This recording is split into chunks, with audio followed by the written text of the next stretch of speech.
ไม่สูงพี่น้องเขาตั้งเสียงข่าวเมื่อในวันที่23เดือนออกาศ2ยังไป24ข่าวยามกลางค่ำมีข่าว2หัวข้อได้มาต่อไต่ใครในพี่น้องเขากะข่าวหัวข้อข่าวที่1ก้นวันในเจเวงกุนเฮงกะให้เหยียบย่าหมากตายก็1หมัดเจ็บ10ปลาย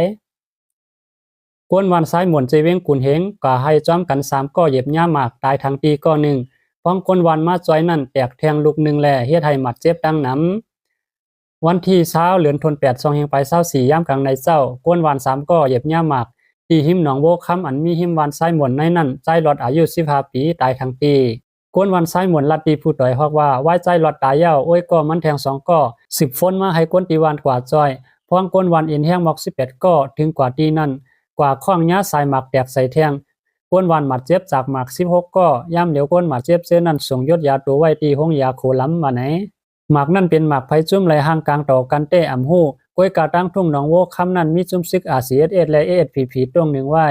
พ้องก้นวันเตกว่าจ้อยจุ้มใจหลอดเขานั่นจอมเสียนตาสายตั้งก็เลยหันหมากอันห่างกลางไว้ว่าไหน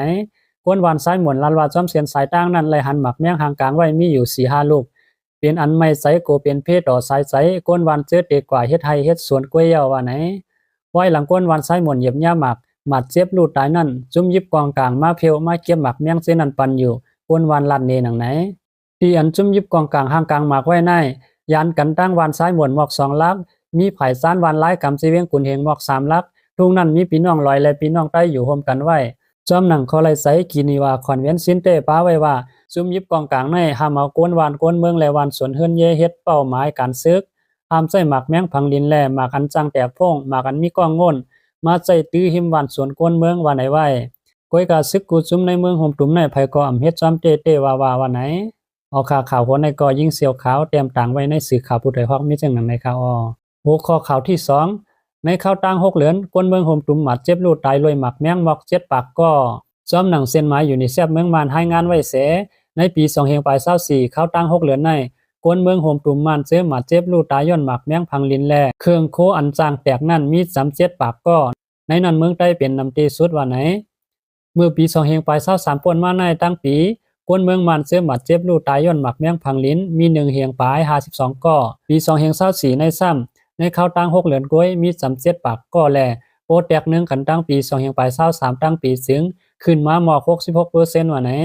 ในนั้นเมืองใต้เป็นเมืองมีคนหมัดเจ็บลูดตายย้อนเรื่องหมักแมงฟังลิ้นนำสุดมี1ปาก17เรื่องโอเอาปัดปื้นตัวเมืองมันว่าซึ่งมี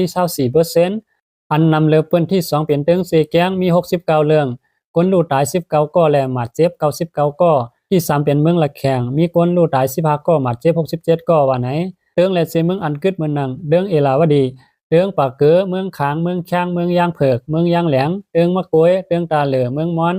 เติงเนบิดอเตืองตานาวสีแลเตืองตากรุงซื้อในซ้ำคนเมืองซื้อหมัดเจ็บลูดตายย้อนเรื่องหมักแมงฝังลิ้นมี1ปากปลาย8เรื่อง 47% ของตัวเมืองปัดปื้นว่าไหนในโหนับคนเมืองหมัดเจ็บลูดตายตัวเมืองปัดปื้นในตา 32% เป็นลูกอ่อนสื่อข่าว TVB ออกไว้หนังไหนออกข่าวโหในก็นั่งเงินหอมแก้มต่างไว้ในสื่อข่าวผู้ใดฮอกมีจังไหนข่าว